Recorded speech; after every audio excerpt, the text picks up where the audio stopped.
everyone. I'm Danny Roddy of DannyRoddy.com, and today I'm talking with Karen MCC of VisionAndAcceptance.com, and author of Eat Something Sweet, You'll Feel Better. Today, Karen and I will talk about what keeps a creative person going, creativity and health and disease, and the negation of creativity by the authoritarian culture. In addition to thanking Karen for talking with me today, I'd like to thank my patrons for making this show and all of the content I produce possible. If you would like to become a patron, please go to patreon.com/DannyRoddy. As always, please do your own research and come to your own conclusions. And in the spirit of William Blake, the true method of knowledge is experiment. Without further ado, here's the show.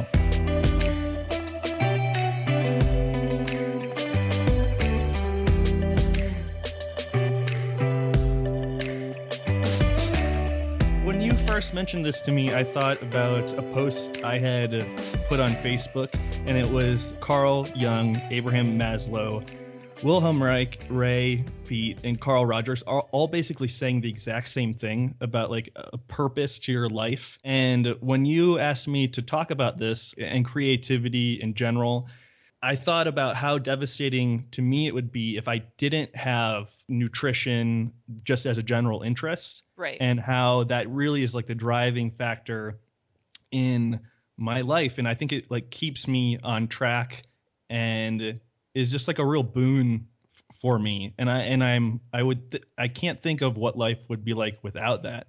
And so I think the motivation to continue to create, to like put out information that I think is good, or put out information that's like nice to look at or easier to assimilate than other ways of consuming information, or thinking of what I would want 5 years ago. Like I remember you mentioned you had similar feelings about the information that you wanted to put out. That just resonated with me in a very big way, I thought. Yeah, I mean, I personally think that creativity is very healing. I mean, if you're sick and you don't feel good and you want the feeling of being alive, but you can't ride your bike or rock climb or whatever you do, then you need to get creative about how to be creative sometimes. And for me, writing really helped me. And I feel like sometimes people think they have to wait till they're better to be creative. I read the articles you forwarded me about the Olympian Taylor Phinney, who used art to facilitate his recovery from, I think, a leg injury. A lot of the things he said resonated with me in a general way, especially, I think we kind of talked about this last time, but he said in at least one of the articles you linked me that when he started doing art, like the judgment was taken away from it. I hate to use this phrase, but like safe place or whatever. So he wasn't going to be criticized for his art like he was for his sports. Even moving to Mexico and just being by myself and allowing myself to like exist and dealing with problems on like a day-to-day basis without having to involve other people in those things is so liberating. And that's what I thought of when I was reading that article about him. Yeah, I mean, that's why I love talking about creativity and promoting it, because I feel that some people don't think of themselves as creative, but everybody's creative. You have to be to create your life. But it's also about incorporating imagination and playfulness, and everybody has that. It's just like a muscle. You have to exercise the muscle. So he mentioned that he had a lot of friend support and family support in his life, and that you can tell that got him in the right headspace, because I feel that's really important for healing as well. If you're lucky enough to have that. And I thought it was interesting he took note of that. But he also mentioned that when he was a kid, he liked to draw, and he forgot about that, but his mom reminded him that he had these drawings, and then he had a friend that was artistic, and then they painted together, and he's like, oh my God, I love this. So he just spent the year doing that. And I imagine if you're an Olympic hopeful and you break your leg, you know, that's really devastating. You can't ride your bike. You don't know if you're going to be able to get back as at a high level as you were before. And then to take your mind off of all that through creating and painting and looking at things from different perspectives, it all goes together. It's just a really big healing force, I feel. I think you're right. You mentioned that you got this idea from reading. I reposted one of your spectacular articles on my Facebook, and you had the chance of checking out some of the comments, and you were semi-disheartened by some of the comments. Well, Is that correct? I just feel like, I don't know. I think one of the things that when you're creative, and you put yourself out there in any level, you definitely take the risk of being misunderstood. And that goes with it too. And that shouldn't keep people from being creative. And I know that you also get misunderstood and you get a lot of criticism sometimes by people that don't understand your work. So you've often inspired me because I'm like, what keeps them going? Because so that's why I thought of the theme, keeps a creative person going. And I think it's just something that people get in touch with in themselves because, like I said, I believe everybody's creative. So, you have to find an outlet for it. And that's what I really wanted to do with the blog, is give people an outlet for it. But it's hard for people to put themselves out there. I don't blame them. But I also feel in society right now, if you take offense to something without trying to understand it first, or ask for clarity or get context for it, you're well rewarded for that. It's almost like there's this reinforcement of learned helplessness. Like everybody's so offended all of a sudden at everything. And maybe when you're an audience to something creative, you also have the obligation to sort of take that in a way you'd listen to someone in real life, where you'd try to see it from their point of view and ask for clarity. But you can't have every single thing spelled out for you, or else that person's self-expression is going to be compromised. Because I feel like sometimes I'm trying to see both sides when I'm writing and be very respectful, and then I'm like, well, whoever's reading this is going to have to meet me halfway. Because I'm going to be neurotic. I'm never going to get what I have to say out. So I don't know if you encounter these things when you're writing. Yeah, not that I'm 100% self-aware or anything like that, but it's definitely something I don't think I could have taught myself 5 or 10 years ago, because I was so sure about what I believed that it was right. And only failing dozens of times and falling flat on my face. Like specifically, I literally was vegan for a year and just telling everybody I knew that what they were doing was wrong and they were unhealthy. And I remember just like the anguish of knowing that I didn't want to be vegan anymore, and that I was going to post a picture of eggs on my tour blog. And I remember just being like, just two parts of me like splitting in half. And it was those repeated failures of being like, okay, well, I'm going to insulate myself from having this happen again. And maybe that was like an expansion of my consciousness or something like that, to maybe not reject things so quickly. Right. And of course, engaging with Ray's work and seeing how big the context was for everything and how different everything could be was I thought really helpful for engaging with all kinds of hard problems that maybe didn't have direct solutions. Well, what was the thing that you told me that you read on functional Alps? That thing about the Dunning-Kruger effect. Yeah. Yeah, so I might screw this up a little bit, but the highest confidence level usually is associated with the highest or lowest intelligence. And then as you move along, the confidence, as you get more intelligent, the confidence lowers.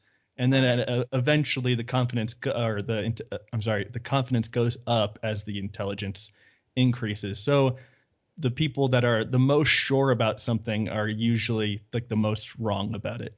Right. And I think that's definitely a part of growing up. I mean, even when you learn something for the first time about nutrition, you still have to grow within there. It's not about maturing your chronological age. It's about maturing your age in terms of study of a subject. So I think in the beginning, that's very natural. But I think the more you get around something, the more you see that whatever perspective that you have, you're not going to have that perspective forever. Mm-hmm. You're always going to be deepening it or rounding it out or shifting it a few degrees, and even those few degrees could alter your actions. And so it's just very interesting, because whatever perspective a person's holding, they'll never have that same level of knowledge again. It's almost like stopping off on a journey. You're going to keep going, or else it wouldn't be called a journey. So same with learning. If you just think that you're going to think the same thing forever, you haven't been studying something that long, I guess. And it doesn't make what you think at that moment, it doesn't make you take that less seriously. It just makes you remember that it's perspective and you enjoy it more, actually. And then you just keep adding to it, and that's what I call in my head the spiral of learning. And a lot of things in nature grow in a spiral formation because it's just you're getting on all sides of something. So, like with me, I didn't think much about nutrition, and then I took it dead seriously and thought it was an answer to everything. And then I sort of, you know what I'm saying? I was sort of bridging these opposites as I kept growing as a person.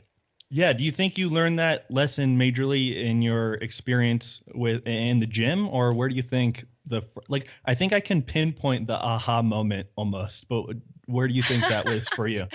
For me, I would say it was I used to love rock climbing so much, and then I couldn't climb for 7 years, and that was so devastating. And then when I came back to it, it was so much. I kept thinking, like, when I come back to it, will I like it as much? Maybe I was all in my head. Maybe I exaggerated how much I loved it, but no. When I got back to it, it was more, because I learned what it could and couldn't do for me, and I accepted it for what it was. Because sometimes I use it as an escape from my problems, and when I just took it for what it was just bridging those opposites of having something and not having it and then having it again, sort of that saying, if you love something, set it free and it comes back to you. Mm-hmm. And so for me, that really showed me the power of being on around different sides of something. So what about with you? I'm curious. Well, you just remind me of something else. Well, I resonate with that too because when Brad and Jeremy visited me, I had basically like shut down my blog like Matt Stone style. So he had closed his blog basically and like took off all his articles. And I thought it was kind of brilliant because I was getting lots of messages about old articles. And I was like, I'd have to reply like, oh, I don't really think like that anymore. And so I thought if I could just close down my blog, I could kind of redirect people to my book instead. And that would just be a way for somebody to maybe grasp the ideas that I was talking about now versus like engaging with older content that I thought was like fraught with error and wrong. Uh-huh. But when I did that, over a period of time, I think I just like subtly became depressed because I didn't have the same outlet of creating stuff. And I like wasn't making daily stuff on Facebook and stuff. And it wasn't until I realized what I had been missing in like the creation aspect that I felt like I was like, how could I have done that? How could I have closed down my blog? Like, what a bonehead move. And I think that's great because you left your comfort zone. Oh yeah, for sure. Yeah, that's great. But to bring up Matt Stone again, he had a quote early on that I think I engaged with after I stopped becoming zero carb. Uh-huh. And his quote was something like, "You haven't studied nutrition and health long enough if you're not confused. Like if you think you have it figured out, like you haven't studied it for long enough." But I don't know why, but that was something that had stuck with me for a long time afterwards. In the Stop Repeating article, I have the quote by Joseph Campbell. It's sort of similar. If the path before you is clear, you're probably on someone else's. And Peat read the repeating article, and he said it was gracefully written. And he said, I wonder what people in the science culture think of the Joseph Campbell quote. and he said himself that he tries to stay away from the authoritative sound. He tries to avoid sounding like an authoritarian. But he also gets criticized that people don't understand what he's talking about if they're not used to his writing. So there's those two opposites. You want to be authentic, but then people don't understand you or they misinterpret what you're saying. And it really stinks if you have very good intentions and people don't stop and just ask for clarity. I saw this documentary about this guy, Travis Wynn, trying to save the Chinese rivers, and he said something and I wanted to get clarity on what he said, and I found his contact information and I emailed him and I asked him, I'm like, did you say such and such? And he wrote me back and he's like, as a matter of fact, I did. And it was the best email exchange ever. And if you're not someone who's like a movie star or very famous or making a lot of money from your creations, then you're pretty much accessible, and it's not hard to reach out and ask someone like that, can I get clarity on what you said before jumping to conclusions? Yeah, and you hit on something that the only thing you can do is make something, I feel like, for yourself. And if you're trying to please others with it, it's like doomed to fail. And I Yes. feel like I've learned that lesson repeatedly, that and we talked about this, but that what would I want to tell myself maybe like 5 years ago? Uh-huh. And if you're doing that and not pandering to what people want, I think is really the only way to maybe fulfill yourself as like an artist type. Because occasionally I'll get an email and it'll be like, can you write an article on taurine? And I'll be like, no, I physically could not write an article on that if I wanted to. Like, I'm just not interested in it right now. Right, And right, it's like, at least for me, like I'll get an idea and then I'll have to like push it out like as quickly as possible. right. And that's just like the way the best stuff, at least that I think is good, has always like come out as like an expression of myself. Right. I mean, that's what the cyclist said, Taylor Phinney. He was saying he doesn't care what other people think of it. Yeah. And I think that's what keeps a creative person going, is because they enjoy it. It's like sometimes, like I enjoy doing these podcasts with you, but then maybe there are some things like, well, maybe I don't want to put myself out there, I'll be misunderstood. And then when we start brainstorming, all that falls away because it's so much fun. And I think that's the main thing, is do something that makes you feel alive. And I think Bruce Lee said something like, you learn a lot from doing the things that you love. And I can't imagine someone saying, I don't love being imaginative or playful or creating or working with my hands or even telling a story. Some people are so good at telling stories. And I can't imagine anybody saying that. It's in every single person, and it can really help you heal, because when you're painting something or drawing something, you have to see what you're drawing from different perspectives, and that teaches you to see everything in life from different perspectives.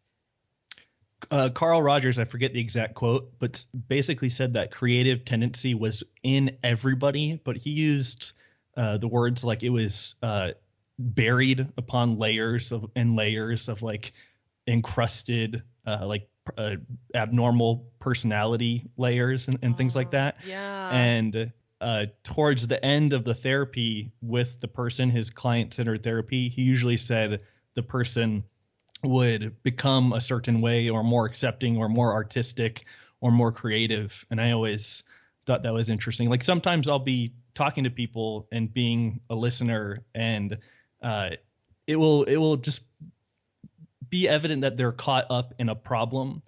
And sometimes I think the creativity is a way, like you just said, like see the problem from a different angle if you just step away from it for a second. Yeah. And I mean, I one time I wrote something to Dr. Peat about what I felt was people having a serial monogamous relationship to ideas and paradigms. And it's like that people can only be with one idea at a time or something. Like if you're a Democrat, you can't look at Republican ideas, and no one paradigm is going to have all the answers.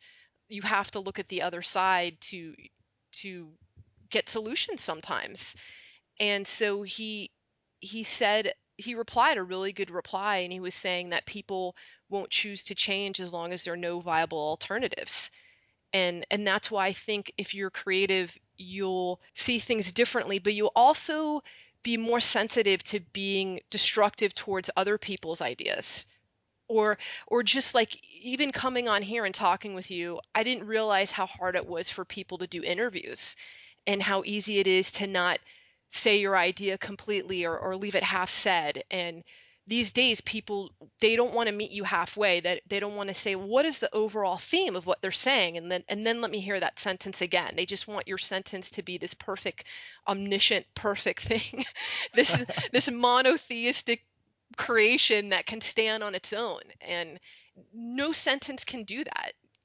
Any sentence can be torn apart, or any sentence can be understood if you put time into it. I mean, there's many ideas I've studied by authors that I didn't understand what they're saying, and they're dead and I can't ask them.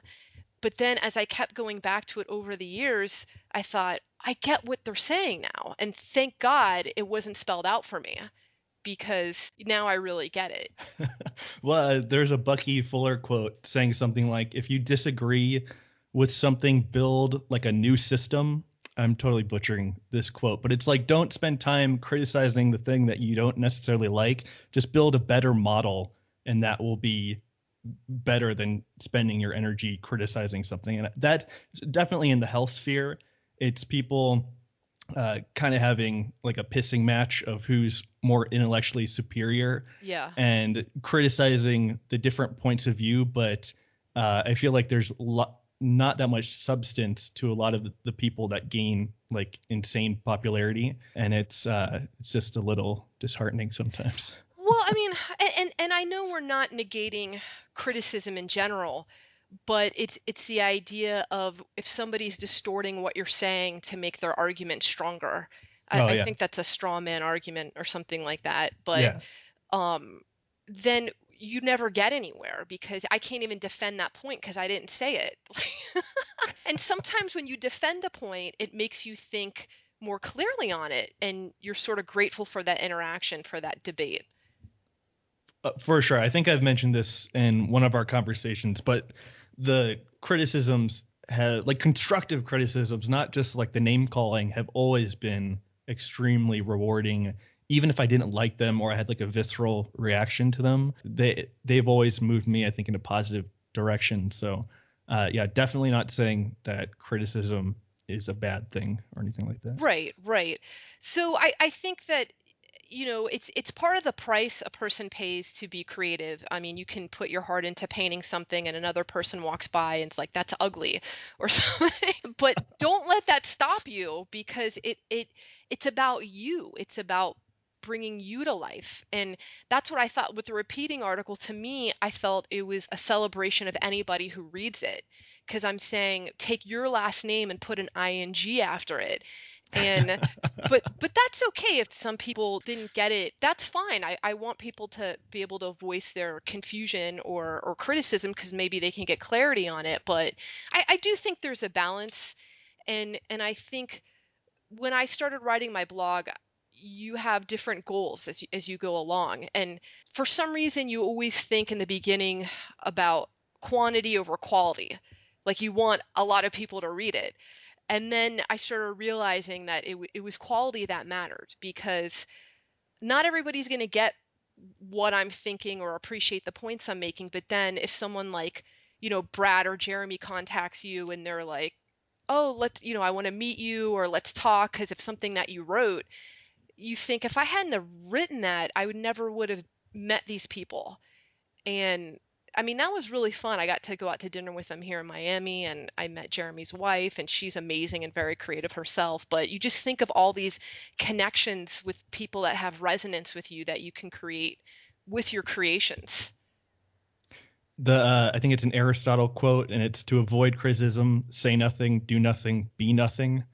And that recently came up when Harold Hillman passed away just recently. Oh. Like the gentleman has like, his entire life has just been entrenched with like total criticism. Yeah. And he wasn't from like an era of the internet where even if you're a total fringe character, you could still probably have like a good following on the internet because you're exposed to so many people. Right. I can't imagine just going through life totally just criticized, but being so intelligent and making such great insights to science, and then being recognized by like somebody like Brad and Jeremy and wanting to make like a film about you during the very last days of your life, basically. And but what a testament to creativity and flexible thinking and things like that for Harold Hillman.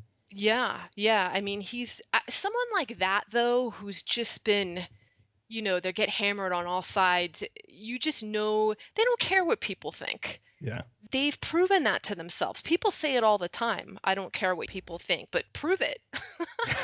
And there's this man I know, and he's so amazing with animals, and he's helped so many homeless and stray animals. And I was talking to him and I was saying, you are a hero, you're amazing. And I felt like he wasn't really receiving that praise, because you could tell he doesn't care either way. He's going to do what he's doing because he loves it, and it's who he is. And I do think, though, in your fledgling beginnings, when you're trying to be creative and get your footing, that it's good to have encouragement and people to, say good job or keep writing or, Totally, yeah. yeah. I mean, that is, I can think of 5 people, you included, like Eric Lapine, Cliff McCrary, like the people early on. Like I took a like huge risk, I thought, when I started writing about Peat, because I was so ingrained with like paleo culture that talking about like sugar and stuff in an anti-fructose world was just pretty intense. And I even got backlash from uh, Rob Wolf, Matt Lalonde, Chris Kresser via Wow. email, being like, "What are you doing? Like, you're crazy." And Cliff, who is like younger than I am, I think he's 20 something, was just like, I respected him so much because he was such an intelligent person. And of course, like Eric and yourself and like many other people in like the small early so-called Ray Peat community, or people that were interested in Ray's work, were really supportive to me behind the scenes, and would even help me when I got something just like totally wrong. And so That's I haven't thought of, nice. yeah, I haven't thought about that for a long time, but that was definitely because I was so worried that I would say something that was totally off the wall. Right. And they were always very helpful and supportive of either correcting me or helping me learn concept. Like I wouldn't have, Cliff helped me so much learn about cellular metabolism, and just thinking about how much time he spent like trading emails with me about it is just, it's crazy. Yeah, it's like an adventure when you try to be creative, because it's the same with me in my book. I mean, various people, even if they had one tiny change of a sentence, that really, it's fun, it's collaboration. And then they get to feel creative too. And there's this one guy that wrote for my blog, and we just did it for the fun of it. And I collaborated with him on the idea. He had an initial idea, and I'm like, oh, I don't know about that one. What about this other thing? And he, there's no guarantees when you write for the blog that you're going to like what comes out, or that anybody's going to care about it or read it. But he ended up actually taking the post and sending it to his university, and they have a magazine and they published it. And then he had it published in 2 more places online, including the French consulate in Miami's website. Oh, And wow. yeah, and it was about Normandy and World War II. So yeah, you never know. It's definitely a journey into the unknown. And that journey would be cheap without risks. So I just hope that anybody that's listening to this tries to find their creative niche. And even I remember a friend of mine last year had a birthday party, and a lot of the women that went had been art majors, and some weren't. Some were just college kids, and they had construction paper and magazines. And so we just did art for hours. We did like 5 hours worth of art, and I did this collage that I really loved, and I was amazed at everybody's creation, and we had so much fun, and it went by so fast. And you just have to do that, like invite people over with magazines, just anything to get your creative juices flowing, because then that'll carry over into your own life in ways that you can't anticipate. You'll look at things creatively, you'll interact with others creatively, and it's very enlivening and healing.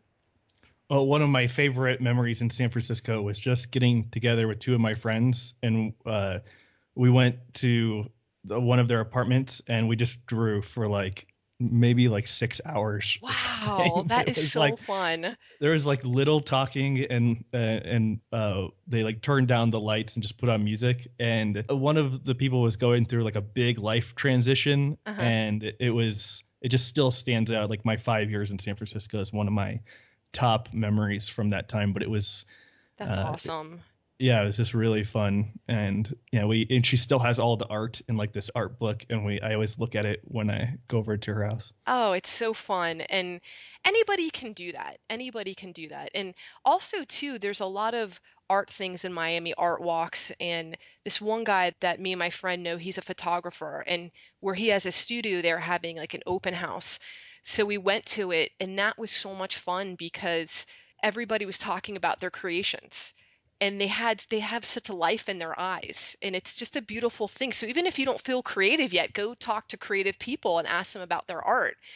And I think even to be an audience member, you have to have a level of creativity because you have to see what they're trying to bring forward and see it from their eyes, and at least step outside of yourself a little bit sometimes if you can't understand what's going on. And even walking outside, I feel like I think I mentioned this with you in our last time we talked, but if I don't get outside or just walk around, and in Mexico it's especially nice because of how beautiful it is, but it's like a reset button Oh basically. yeah. And I can't even put on paper how many times I've been struggling with a problem, either writing or thinking about something, that just going on a walk and not thinking about it has led me to a better understanding of whatever I was working on, or issue with myself, or whatever. So I think even if you have a room that you're always in your house and there's a yeah. piece of furniture in a corner that's blocking that corner,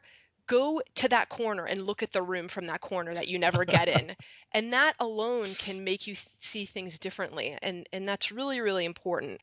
I I mentioned this last time I talked to you, but like sometimes I felt like I would be getting emails from people that were just like all over the place, Uh-huh. and I would think to myself, this person is really up the creek. This is going to take a lot of work. Then invariably over a course of time, the people I thought were like the most up the creek, or confused, or something like that, and definitely not to say that I have everything figured out, but they would always turn a corner to somewhere, or write me something that I was like, wow, this person has grown so much over the course of months or a year or something, that it would always make me be critical of how pessimistic I was of if they would fully understand some concept or something like that. That's really amazing on your part as a teacher.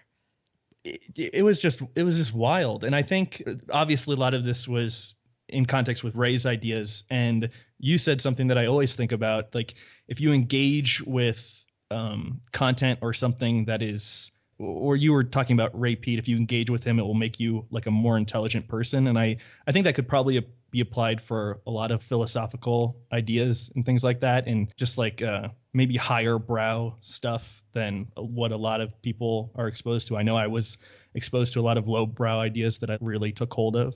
Yeah. But yeah, it's shocking to see growth from somebody in real time, and Yeah, it's a it's rewarding. process. It's Yeah. all a process. And sometimes I think very extreme people are ripe for changing their mind soon because it's an unstable place to be. It takes a lot of energy to maintain that blocking out of every single contrary point to what you're thinking. You just never know when that's going to happen. And I mentioned the William Blake quote to you about you never know what is enough until it's too much.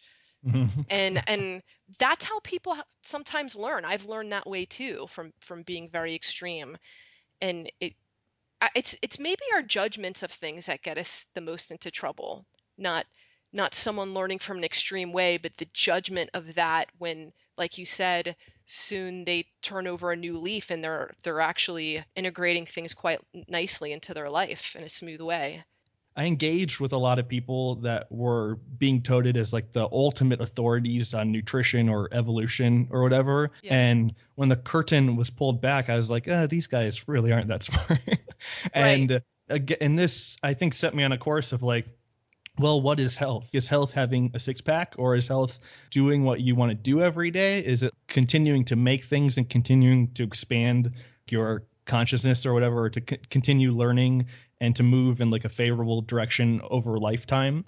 And I think just confronting my admiration for these people and just finding out that it was unwarranted, then I think was really helpful, at least at the time that I was noticing it in my life. Right, because the more you're creating in your own life and being imaginative and playful, the more that you see that life is meant to be looked at from different points of view. And if they can have a point of view, you can too. And theirs might be right for their life, but an authentic, original person's going to have their own point of view for their own life. And it sounds very basic, but it's something that we need reminders of, because we celebrate the expert. We celebrate the person who has the most followers or who is the most rigid on something. And that's why if somebody is working with somebody in terms of like a doctor or a chiropractor or somebody who's helping them heal, I would have that person ask the healer, what have you healed from? What distance have you gained from one point to another point? Because you can't have perfect health, but if you can go from being really unhealthy on something to gaining a lot of ground to relative to where you're at, that's experience right there, and that's different than information. So I feel like it's important to ask these questions to the person we're going to for knowledge. How much experience do they have? How many times have they gotten around different sides of the same subject?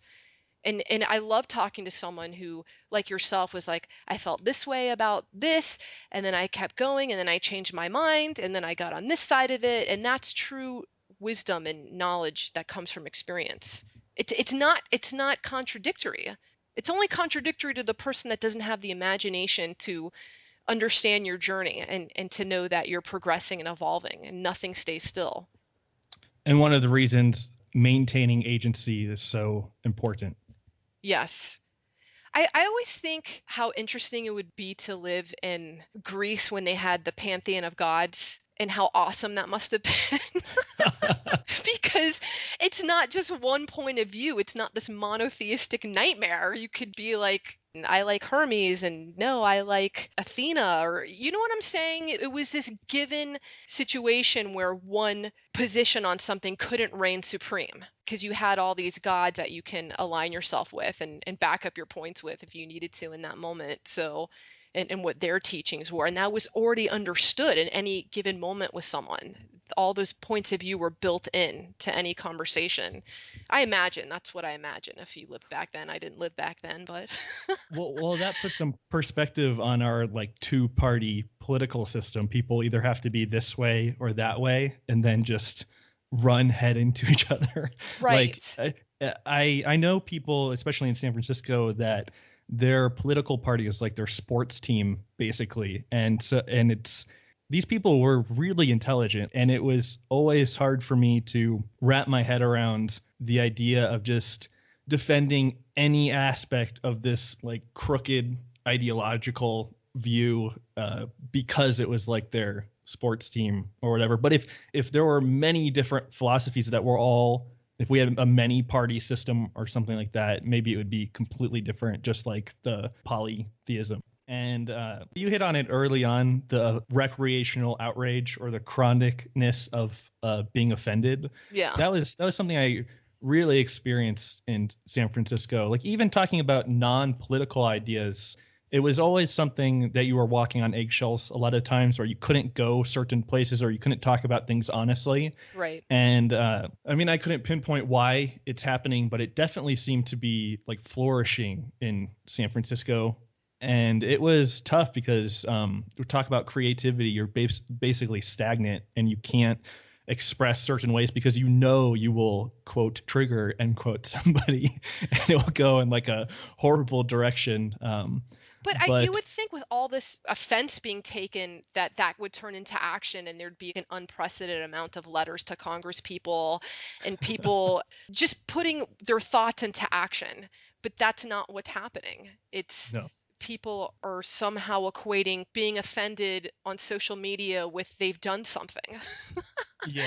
And no, and I don't know what type of message is being sent out with that, but I think some people are smart enough to see through it. Yeah, I definitely think there's a counter reaction to it for sure. Yeah, and that's a good thing. I'm surprised actually at how many people are seeing through it. So it's a good thing. Yeah, I think the free speech idea couldn't be more intertwined with the creativity. We're definitely in a censorship Well, especially time. when, ironically, the two people who are maybe arguing or fighting from the two different political sides both want the same things. That's the crazy part. So maybe that sheds a little light on why the fighting and the offense is it's given so much attention on the media nonstop. But would you say that your choice to be in Mexico right now is a creative solution? Well, for sure. Like, I probably mentioned it before, but like I know for a fact that like making things makes me a happy person, and not to get into too many of the details, but like when I was living with people in San Francisco before, it was always like a huge compromise, or I was like wasn't allowed to be myself when I was living so closely with somebody else. Right, sharing a space, a small space. Yeah, and because it's just so expensive. People are paying $4,000 for a studio. And so I remember reading on a Craigslist ad, like somebody writing a review or something and being like, if you live with this person, you're going to be a prisoner in their home. And that's how I would describe like a lot of my situations in San Francisco where I felt like I wasn't allowed to do some things. And so it was like, you could take like a huge risk, go to Mexico and like see like what was going on. And I feel like But what made you choose Mexico though? How did that even get on your radar? Obviously Ray talking about Mexico frequently made me interested in it. The place I'm living is high altitude, so I thought that was something I should try to experience, just because I write so much about carbon dioxide or whatever. Okay. And then just noodling around the internet and finding San Miguel de Allende where I am. It's like such a big expat town and there are so many grandmas here, and it just seemed so not risky, and I felt the more I learned about it, the more I felt comfortable. And then realizing how bad the situation I felt was in San Francisco, I was just like, I felt like I was just deteriorating or just like hanging on by a thread. And also the alternative to living in San Francisco was paying like 2/3 or more of my income for a place to live. And so I've lived like with really low income and it just sucks. Right. And so it seemed like on multiple levels it made sense. And then also it's kind of close by, so it's not like crazy far. That's great. Karen, thank you so much for talking with me today. It's always a complete pleasure to have your perspective on things. Thank you. Yeah, no problem. Where can we find more of your work on the internet this week? visionacceptance.com is the name of my blog. And if anybody wants to write for the blog, they can contact me through my email address on there. Karen, you're amazing. Thank you so much. Thanks, Danny. That's going to conclude this week's episode. I'd like to thank Karen again for talking with me today, along with my patrons for making this show possible and all of the content I produce possible. Thank you from the bottom of my heart, sincerely. Thank you so much for listening, guys. Leave a comment or hit that like button if you enjoyed the episode and you're listening on YouTube. As a reminder, I make daily content Monday through Friday on Facebook. I upload frequently to this YouTube channel, and I put all the content I make on my website, DannyRowdy.com. Thank you so much for listening. We have an amazing listenership, and I'm sincerely appreciative of that. And just thanks for all the warm comments and positive emails I get about the show, and it always makes it fun to do. So I sincerely appreciate it. Thank you so much, guys. I'll talk to you soon. Take care.